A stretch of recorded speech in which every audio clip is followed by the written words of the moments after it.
Bom, pessoal, boa noite, né? A gente vai estar dando continuidade, tá bom? Na parte 2, sistemas operacionais com foco em sistemas de arquivo, tá bom?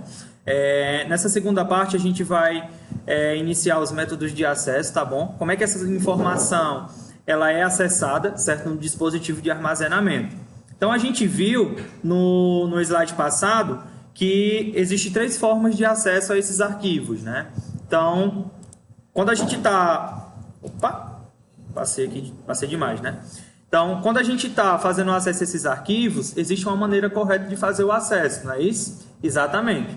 Então, a partir do momento que a gente está acessando essa informação, né, vai depender também do dispositivo que está armazenado aquela informação. Então, por exemplo, nesse caso aqui do acesso sequencial, eu vou trazer como exemplo para vocês aqui o exemplo da fita, né? Existe informação armazenada nessa fita? Sim, existe. Apesar de ser obsoleto, né? Mas existe informação e já funcionou, né? Então, beleza. Em função de como o arquivo está organizado, o sistema de arquivos pode recuperar registros de diferentes maneiras, né? Essa primeira maneira aqui é o acesso sequencial. Então, como é que esse acesso sequencial funciona, né? Arquivos armazenados em fitas magnéticas, o acesso era restrito à leitura, na ordem em que eram gravados. Beleza. Sendo a gravação de arquivos possíveis apenas no final daquele determinado arquivo. Então, por exemplo, como era, né, para mim voltar para escutar aquela música novamente daquela fita, né, aquela primeira música da fita, eu tinha que voltar toda aquela parte, né, como era que era toca-fita, né, era que chamava isso, no toca-fita, e tinha que ficar segurando, apertando para voltar, né, beleza. Então, não é que nem hoje, onde eu tenho um ponteiro fixo, né? Que, tipo, beleza, estou escutando uma música MP3, eu quero voltar para a música anterior. Ele, só com um clique de botão, ele já volta para a música e já começa no início, né? Na fita não acontecia isso, né? Ave Maria, eu lembro que para voltar para a música anterior, para me escutar novamente ela, eu nunca conseguia acertar o início da música. Eu sempre pegava o final de uma música anterior para iniciar a música novamente, né? Então, era um problema, né? Por quê? Porque o acesso era sequencial daquela informação que estava armazenada, tá bom? Então, esse é um dos problemas, né? Então, o principal problema aqui que era o quê? Restrito à leitura. Então, quando ele estava tocando aquela determinada música, ele estava fazendo a leitura, né? Ele estava fazendo a leitura do registro. Muito bem. Então, esse aqui foi o primeiro acesso sequencial. Tá? E o exemplo que eu trouxe para vocês foi a fitazinha. Pronto, outro exemplo bastante interessante era o videocassete, né? Quem teve a oportunidade de assistir, né, o Titanic em videocassete, eu acho que tem muita história para contar, né? Então, era uma tristeza também, né? Beleza.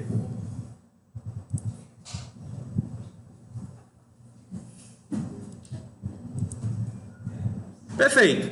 Operações de entrada e saída agora, tá? Os sistemas de arquivo oferecem um conjunto de system calls, a gente já viu esse conteúdo, né, no livro do Tannenbaum, que permite as aplicações realizar operações de entrada e saída, como tradução de nomes em endereços, leitura e gravação de dados, e criação e eliminação desses arquivos, né?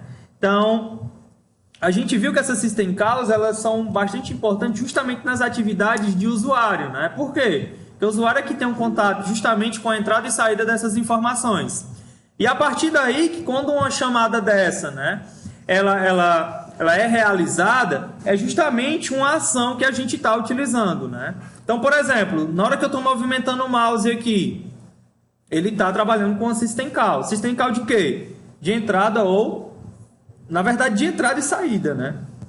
Por exemplo, quando eu estou mexendo no mouse, está entrando informação, né? E ele está mostrando aqui o nosso cursorzinho aqui se movimentando também. Então, é justamente dessa forma que ele trabalha, tá?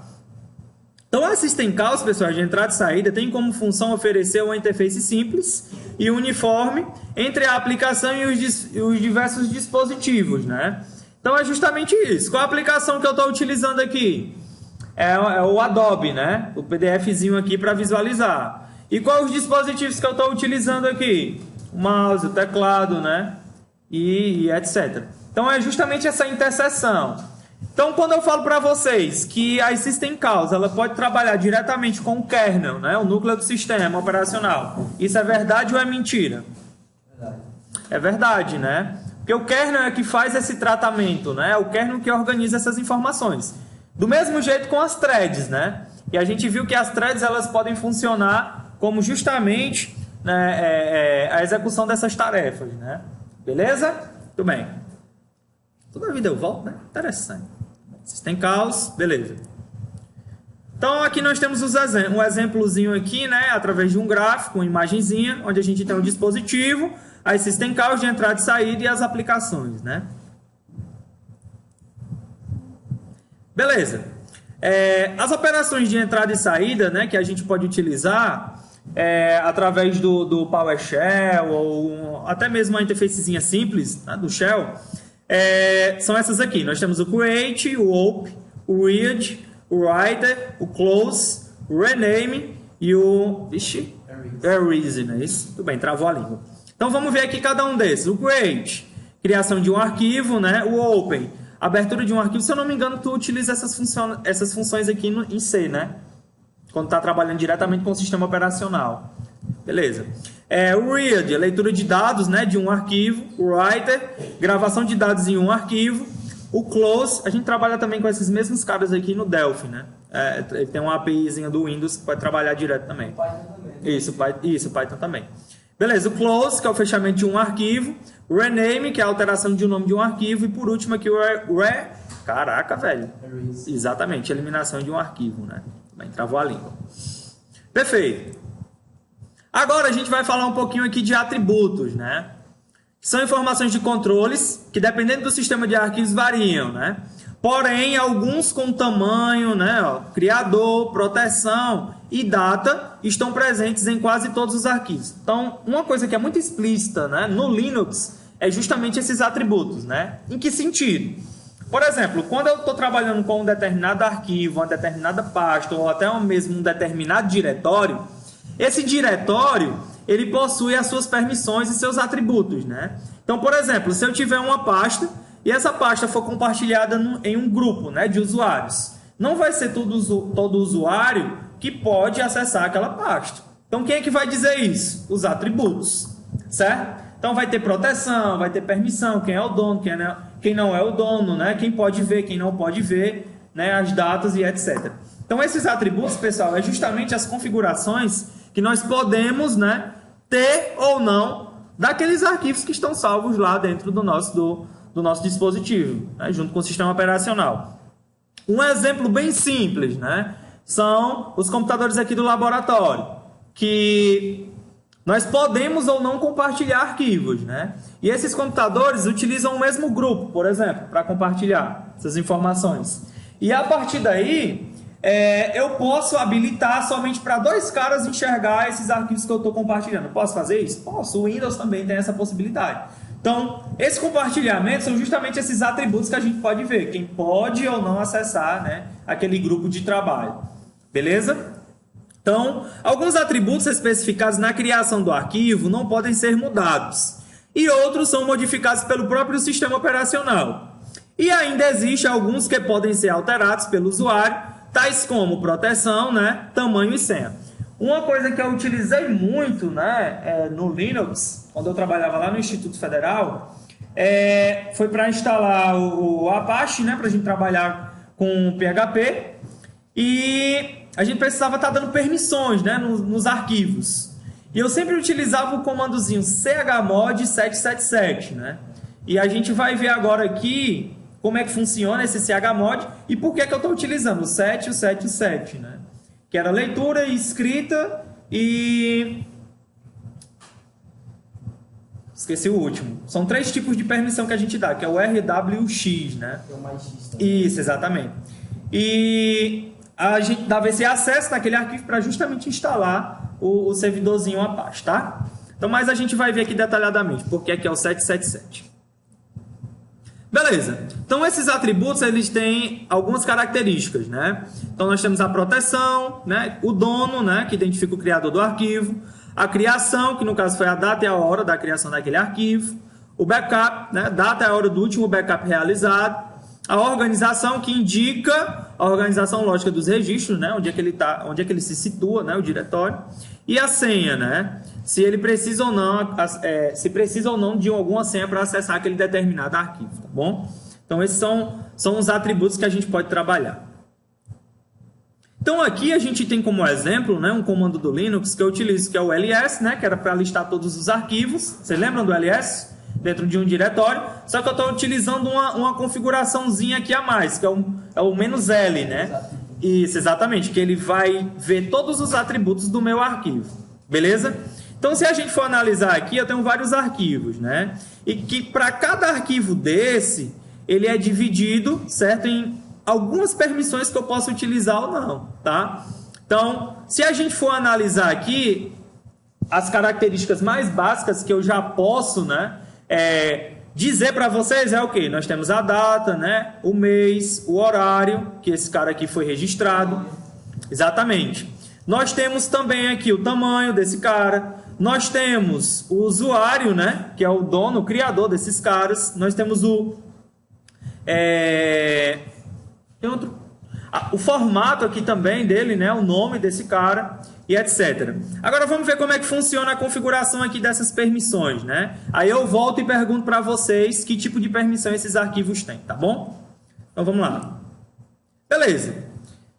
A sequência desses caras se dividem na seguinte forma, né? Ó, primeiro é quem? O tipo, depois o dono, depois o grupo e depois os outros, né? Que é o tipo de permissão que eu posso ter nesse cara. Então o R é o quê? Leitura, read, né? Ó.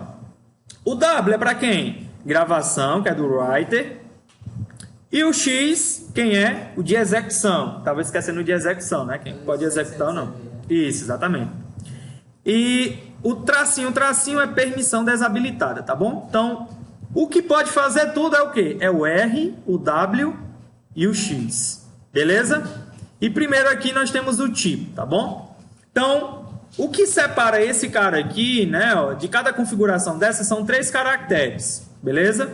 Cada tracinho desse aqui vai ocupar um caractere. Então, por exemplo, aqui, eu posso dizer que o grupo, né, pode... Eu posso dizer que o grupo, né, pode somente ler. Sim, eu posso dizer que ele só pode ter o Rzinho aqui, né? Eu posso também que o grupo só pode fazer o quê? Gravação, que ele só tem o Wzinho aqui também, né? Então vamos ver como é que funciona aqui, né? Eu tenho o primeiro quadrante aqui, né? Ó. Só o X, pessoal, é o quê? Execução. Mas eu divido o quê? O R, o tracinho e o X. Então eu vou voltar lá para o último slide, ó. Quem são os 3 últimos? Outros, né? Vocês estão vendo aqui, ó, que é outros. Então vou voltar lá, tá? Ó. Então os outros, o que é que ele pode fazer? Leitura e execução, né? Beleza. Esse segundo quadrante aqui, de quem é? Esse segundo quadrante aqui de quem é? Vamos voltar lá. Do grupo, né? Ó. O que é que o grupo pode fazer? Opa! O R, tracinho e X. O R é de quê? Leitura, do mesmo jeito do outros, né? Beleza. E esse primeiro cara aqui, o que é que ele tem? Ele tem o W, o X e o R, né? Vamos voltar lá. Opa, W, X e o R. Então, o dono, o que é que ele pode fazer? Tudo, né? Por quê? Ele é o dono do arquivo, beleza? Então, é dessa forma, pessoal, que a gente consegue trabalhar justamente com cada caractere desse, né? E o tipo, ele colocou o Dzinho, né? Esse D eu não lembro qual é o tipo que ele é. Beleza? Então, primeiro nós temos o dono, depois nós temos o grupo e depois nós temos o quê? O outros, que pode ser dividido em 3. Leitura, o outro é o quê? Gravação e o outro é execução. Beleza? A leitura é o quê? O Rzinho. A gravação é o quê? O W. E a execução é o quê? O X. Beleza? Tranquilo? Muito bem. E cada carinha desse daqui, ele representa uma numeração, tá bom? Olha aqui a conversão como é que é feita, ó. Beleza. O R é somente o quê? Permissão de leitura, que a gente está vendo as regras dos atributos, tá? O R e o X é o quê? Leitura e execução. O RW é o quê? Leitura e gravação. E o RWX é o quê? Leitura, gravação e execução. Então, quando eu dava o comando lá, chmod 777, eu estava dizendo que o dono pode fazer tudo, o grupo pode fazer tudo e outros também pode fazer tudo. Mas, João Vitor, por que aqui é 777? Tá aqui, ó. O RWX, ele é convertido para quem? Para o 7. Ou seja, eu dou toda a permissão para ele executar, certo, esses meus arquivos. Então, se eu quisesse dar somente aqui, nas questões de concurso, pessoal, eles não colocam essa sequenciazinha aqui bonitinha, não. Eles colocam o quê? A numeração para a gente saber o que é, né? Então, o 7 eu sei que é tudo, né? O 6 é o quê? O 6 é o quê, pessoal? Leitura e escrita, né? Onde é que tá dizendo isso aqui? Tá aqui, ó. Leitura e gravação, beleza? O 5 é o quê? Leitura e execução. O 4 é o quê? Permissão de leitura. E esses outros dois caras aqui. O 3 é o quê? WX. Gravação e execução. O W é o quê, pessoal? O W é o quê? Escrita, né? Não é o writer? É, gravação. E o X é o quê? Execução. E só o W é o quê? Só gravação. E o X é o quê? Execução. Muito bem. Olha aí, ó. O Felipe gaguejou e a Júlia disse na lá, tá vendo aí? Beleza? Muito bem. Agora, a gente vai ver como é que funciona, né, os diretórios. Beleza? Então, muito bem. Modo como o sistema organiza os diferentes arquivos contidos num disco. É a estrutura de dados que contém entradas associadas aos arquivos e onde estão informações como localização física, nome, organização e os demais atributos, né? Então, pessoal, eu costumo dizer para vocês que os diretórios são o quê? São justamente a localização dos meus arquivos, né? E a partir daí, essa localização dos meus arquivos, beleza? É onde eu posso ter acesso a determinada informação, né? Beleza? Muito bem. Então, vamos ver como é que funciona esse cara aqui na prática, tá? O primeiro diretório que a gente vê vai ser o diretório de nível único, tá? Que é o Single Level Directory. É a implementação mais simples, beleza? E existe apenas um único diretório, contendo todos os arquivos do disco. É bastante limitado, já que não permite que usuários criem arquivos com o mesmo nome, né? O que ocasionaria um conflito no acesso com os arquivos, né? Então, beleza, imagine aí que na verdade, um pendrive a gente pode criar, né? Vários diretórios, a gente pode particionar um pendrive, né? Mas imagine aí que o seu computador tivesse só uma única pasta, né? E dentro dessa única pasta você salvasse todos os seus arquivos. Imagine aí a bagunça, né? Como é que ficaria aí do acesso desses arquivos. Então, imagine uma única pasta, certo? Que ficaria salvo todos os seus arquivos, tá bom? Então, essa daqui é o nosso diretório mais simples, tá? O segundo cara aqui, que é o User File Directory, o UFD, tá? Que funciona da seguinte forma. Para cada usuário, existe um diretório particular. E assim, poderia criar arquivos com qualquer nome, né? Deve haver um nível de diretório adicional para controle chamado de Master File Directory, que é o MFD, que é indexado pelo nome do usuário e cada entrada aponta para o diretório pessoal, né? Então, a gente já tem uma associação. Com quem? Com o UFD e o MFD, né? Por quê? Porque o UFD ele trabalha com um diretório individual para cada usuário. Só que, para a gente ter um diretório individual para cada usuário, a gente precisa de quem? Do MFD, que vai ser tipo um índicezinho com o nome que vai indicar, certo? Justamente esses diretórios de cada usuário, tá bom? Então, é análoga à estrutura de dados em árvore, onde o MFD é a raiz, os galhos são o UFD e os arquivos são as folhas, né? Então você imagina, vai ter o índice, né, que é o MFD, e os galhos vão ser os vários usuários que vai ter, né, dentro dos nossos diretórios, e as folhas vão ser justamente os arquivos de cada usuário desse, né? Então essa é uma analogia que a gente faz do MFD e o UFD, tá bom? Quando se referencia a um arquivo, é necessário especificar seu nome e seu diretório. Isto é chamado de quê? Path, né? Ou seja, o caminho daquele cara. Então, se eu disser para você que todo arquivo possui um caminho e um diretório, é verdadeiro ou é falso? É verdadeiro, né? Então, toda vida que eu falo de caminho desse arquivo, eu estou falando de quê? Do path, né? Então, essa é uma referência que a gente traz de arquivos também, que é interessante a gente conhecer, tá? Então, o diretório simples, né? Os arquivos não podem conter o mesmo nome. Já com a utilização do UFD e do MFD, que é o diretório raiz, nós já podemos conter, né, que cada usuário pode ter seu diretório individual. E a partir daí a gente pode, né, conter vários arquivos separadamente, tá bom? A estrutura de diretórios em árvore, né, o Tree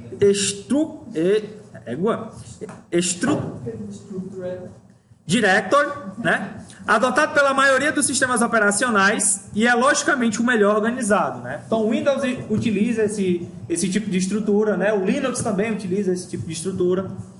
É possível criar quantos diretórios quiser, podendo um diretório conter arquivos e outros diretórios chamados subdiretórios, né?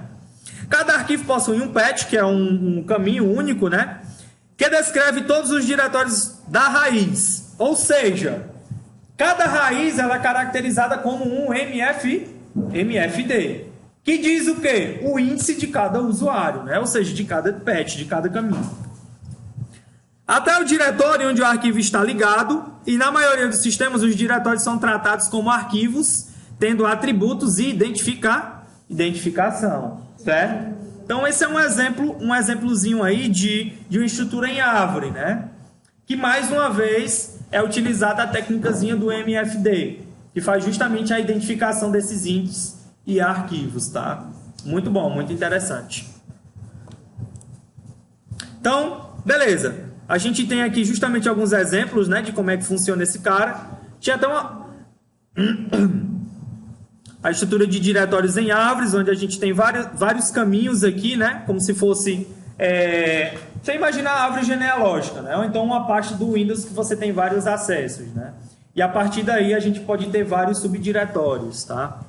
Então é mais ou menos um exemplo aí de estrutura de diretórios em árvore, tá? Aqui nós temos um exemplo de um caminho de um arquivo, né? Provavelmente no Windows, né? Disco C, onde nós temos 3 diretórios aqui, do Carlos, do Ivan e do Paulo, e que cada um desses caras aqui tem seus arquivos pessoais, independentemente, né, desses caras ter o mesmo nome aqui, tá? Então, se fosse no diretório único, né, que é o mais simples, isso poderia acontecer, pessoal? Não, não poderia, né? Por quê? Porque eu não ia poder ter arquivos com os mesmos nomes, né? Então, por exemplo, se eu tiver 2 pastas diferentes, e eu tiver o mesmo arquivo com o mesmo nome dentro dessas 2 pastas diferentes, não vai ter problema nenhum. Por quê? Ele vai dizer lá que, beleza, são caminhos diferentes, então são arquivos diferentes, né? Já no diretório único, não, isso não funciona, né? Beleza. Esse cara aqui a gente já viu também no livro de sistemas operacionais, e a gente vai dar uma revisada aqui, né? Alocação de espaço em disco, né? Como é que é feito isso aqui? A forma mais simples de implementar uma estrutura de espaços livres é através de uma tabela chamada de mapa de bits, né? O bitmap. A gente lembra disso aí. Onde cada entrada da tabela é associada a um bloco e é representado por um bit. E a gente consegue ter quantos bits, pessoal, para caracterizar um byte? 8 bits, né? Que pode assumir o valor de igual a 0, né? Que é o bloco livre, ou 1, que é o bloco alocado, né? Esta estrutura gera um gasto excessivo de memória, já que para cada bloco deve existir uma entrada na tabela, né? Então é justamente isso aí, que beleza, independente de ter informação ou não, ele vai ter que ter um bloco dentro daquela tabela, né? Por isso que ele fala justamente desse armazenamento e desse acesso de memória aí desperdiçada. Outra forma é realizar o controle por meio de ligações encadeadas, né? De todos os blocos livres, e cada bloco deve possuir uma área reservada para armazenamento do endereço do próximo. A partir do primeiro bloco, pode ter acesso sequencial aos demais de forma encadeada. Apresenta restrições se considerarmos que o algoritmo de busca de espaço livre sempre deve realizar uma pesquisa sequencial na lista. Então, esse exemplo aqui, eu não sei se vocês se lembram, né? Eu até desenhei a linhazinha e coloquei, né, várias letrinhas caracterizando o arquivo A, o arquivo B e o arquivo C. E que esses caras, eles não estavam armazenados sequencialmente, mas eles eram reconhecidos, o quê? Encadeadamente, né? Por quê? Inclusive, ele utilizava até aquela primeira regra, né? Que era o first... Isso, exatamente. Que ele pegava o primeiro espaço livre, né? Nós vamos ver todos os algoritmos também aqui de alocação, tá? Então, beleza. Aqui a gente tem um mapa de bits, né? Ó, que contém, né? Os nossos 8 bits, que representa justamente a localização desses arquivos aqui. E aqui nós temos a nossa tabelazinha de armazenamento, né? Onde é utilizada a ligação encadeada, que a partir daqui eu posso utilizar, certo, a sequência de blocos livres, né? Então, se você imaginar aqui, ó, os bloquinhos azuis são as informações que já estão armazenadas, beleza? E os bloquinhos brancos são o quê? Justamente os espaços disponíveis. Então, aqui eu tenho uma sequência, beleza? Encadeada, onde ele vai procurar somente os blocos livres para fazer o quê? O armazenamento da minha informação. Então, quer dizer, João Vitor, que minha informação ela pode ficar armazenada separada do jeito que está aqui? Pode. E funciona justamente no nosso disco rígido, dessa forma, tá? Exatamente. E a tabelazinha de bit é que diz, beleza, primeiro arquivo, ele está nesse bloquinho aqui, e a segunda parte desse arquivo continua no bloco 3, por exemplo, né? Nesse caso aqui ele até caracteriza, né? O bloco 4, 10, 13, 19 e 21, né? E diz que o contador está onde? No 5, 1, 7, 30 e o 5 novamente, né? Então, essa é uma ligação encadeada aí que busca justamente esses bloquinhos livres, tá? Beleza? E agora a gente tem a alocação contígua, né? Vamos ver aqui como é que esse cara funciona. Consiste em armazenar um arquivo em blocos sequencialmente dispostos. Nesse tipo, o sistema localiza um arquivo através do endereço do primeiro bloco e da sua extensão em blocos. Beleza? O acesso é bastante simples, tanto para a forma sequencial, tanto para a forma direta. Seu principal problema é a alocação de novos arquivos nos espaços livres, pois para colocar N blocos é necessário que se tenha uma cadeia com N blocos dispostos sequencialmente no disco. Então, por exemplo, aqui, se eu quisesse armazenar um arquivo, né, com 4 blocos, que precisasse de 4 bloquinhos livres, eu não ia conseguir, né? Por quê? Porque sequencialmente eu não tenho 4 blocos livres. Mas se fosse um arquivo de 3 bloquinhos livres, eu conseguiria. Por quê? Eu tenho esse aqui livre. Então, ele sempre vai pegar o quê? Uma alocação contígua, que é o quê? Em sequência. Então, se eu tiver um arquivo de 5, né, que precise de 5 caixinhas dessa, então eu preciso de 5 caixinhas livres sequencialmente para mim conseguir armazenar esse arquivo. João Vitor, nesse caso aqui, que eu tenho 1, 2, 3, 4, 5, 6. Se eu quisesse armazenar esse arquivo de 5, eu conseguiria? Não. Por quê? Porque não é sequencial. Beleza? E na ligação encadeada, eu consigo fazer? Tá aí. Funciona perfeitamente, tá? Então, o exemplo que a gente tem da alocação contígua é justamente isso aqui, ó. Então, presta muita atenção. Nós temos o primeiro arquivo aqui, txt, que ele inicia no 10, né? E ele tem o quê? 3 bloquinhos, né? Ó. Se a gente for aqui, ó, ele inicia no 10, beleza? E tem o quê? 3 bloquinhos, tá aqui o azulzinho, né? Ó. O outro carinha aqui que a gente tem, ó, Beleza. Ele inicia no 2 e ele tem quantos bloquinhos? 8, né? Ó. Beleza, tá aqui, ó. Inicia no 2 e tem 8, ó. 1, 2, 3, 4, 5, 6, 7, 8.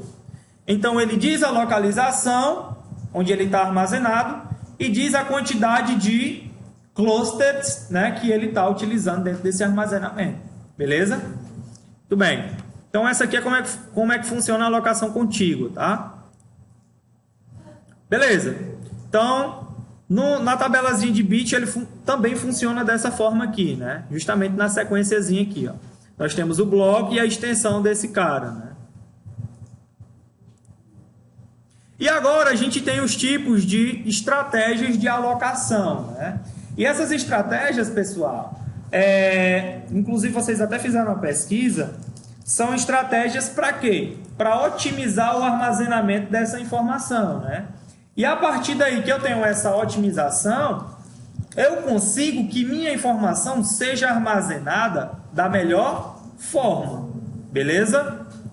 Então, beleza. First fit. Como é que ele vai trabalhar? O primeiro segmento livre com tamanho suficiente. Para alocar o arquivo é selecionado, não é isso? A busca na lista é sequencial, sendo interrompida tão logo se encontre um segmento adequado. Então, beleza, ele vai rodar o nosso disco rígido, por exemplo, e o primeiro segmento livre que couber o nosso arquivo, ele joga o arquivo, beleza? Problemas. Se eu tiver um bloco de 5 megas e o meu arquivo for de 2 megas, já era, né? Ele vai alocar lá dentro e eu vou perder o quê? O resto do espaço do meu bloquinho, né? Então eu estou tendo o quê? Desperdício de memória. Beleza? Então esse é um dos problemas do first fit. O best fit seleciona o menor segmento livre disponível. Opa, esse aí já melhora, né?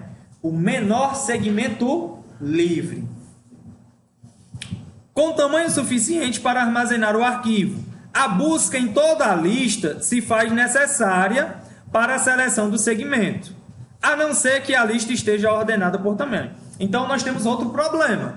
Se a lista não estiver ordenada por tamanho, ele vai passar a vida todinha procurando o melhor segmento? Aí nós temos outro problema, né? Em questão de economia de memória, a gente tem. Por quê? Porque ele vai... eu quero um arquivo, né, um tamanhozinho livre para armazenar meu arquivo de 2 MB. Ele vai buscar o menor segmento que esteja disponível para armazenar aquele meu arquivo. E ele vai ficar buscando até encontrar. Então aí eu estou perdendo o quê? Tempo de implementação. Exatamente. Bem, o próximo, cara, o worst fit. O maior segmento é alocado e a busca por toda lista se faz necessário. Então, aí é que o problema está grande mesmo, né? A menos que exista uma ordenação por tamanho. Ele vai procurar o maior segmento para alocar esse meu arquivo. Vixe Maria. E ainda vai procurar em toda a lista. A não ser que essa lista for ordenada, né? Aí sim.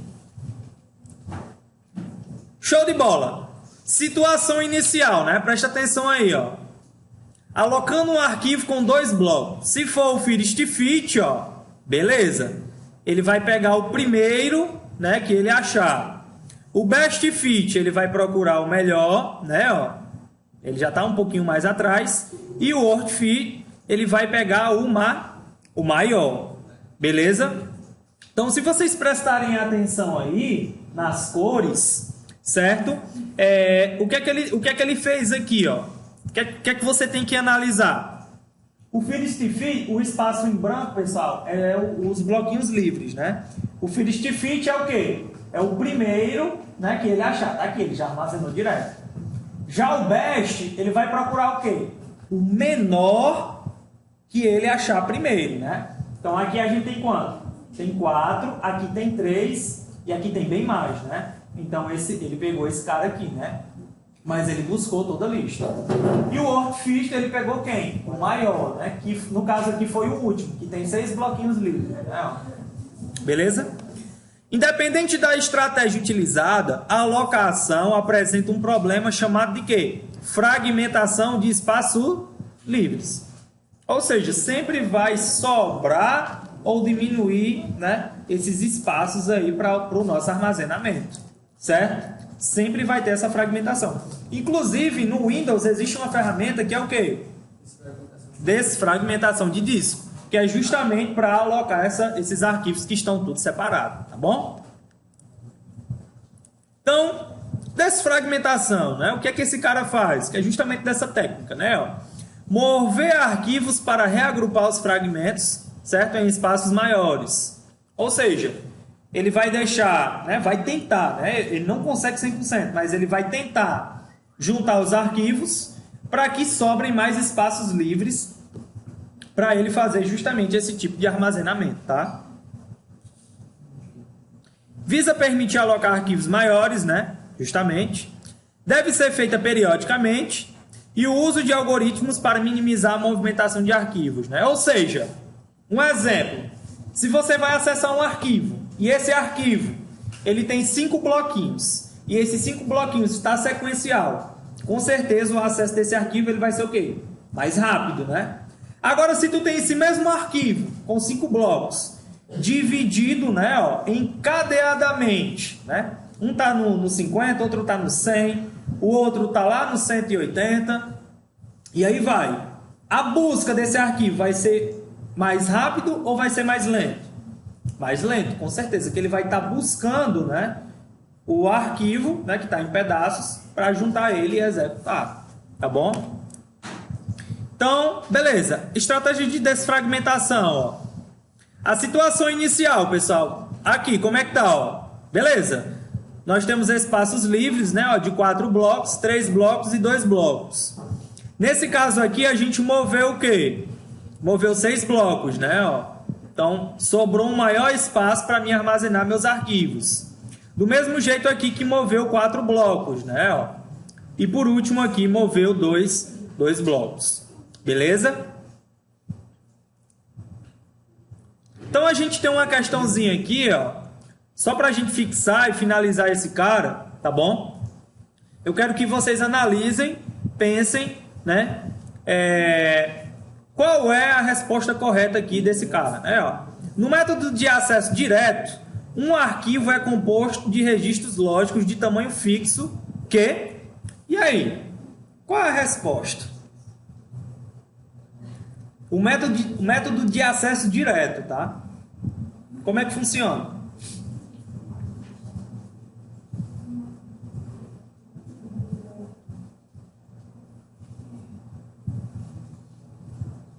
Beleza.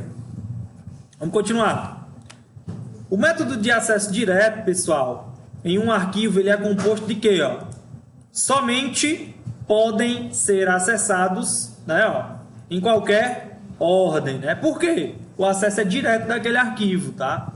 Por exemplo, se fosse um acesso que utilizasse uma ligação sequencial, aí já era outra coisa, né? Tipo, só ia poder ser acessado apenas na ordem de criação daquele cara, né? Outro problema também aqui de acesso, né? Que a gente pode até colocar aqui, ó. São alocados em blocos contíguos. Aqui não tem nada a ver. Contíguos é o quê? Sequencial também, né? O acesso direto ele já funciona diretamente naquele cara, né? Beleza? Naquele o quê? Por exemplo, quando a gente tem a tabela do bitmap, tá? Ele já sabe o índice e já sabe qual a localização daquele arquivo. Então é por isso que ele pode ser acessado direto, né? Justamente por conta dessa tabelazinha, né? Do bitmap, tá? Aqui não tem a ligação encadeada. Como é que ficaria a ligação encadeada aqui nesse exemplo? Ele pode ser acessado em qualquer ordem na ligação encadeada? Não. A gente tem uma sequência também, né? Como é que ficaria esse acesso? Somente na ordem de criação. Então, se o arquivo inicia lá no blocozinho 3, então ele só pode iniciar lá naquele bloco 3. Ah, mas o arquivo está dividido no 3, no 8 e no 10. Eu não posso iniciar no 8? Não. somente na ordem de criar e criação, certo? Beleza? Então é isso aí, tá? Foi boa.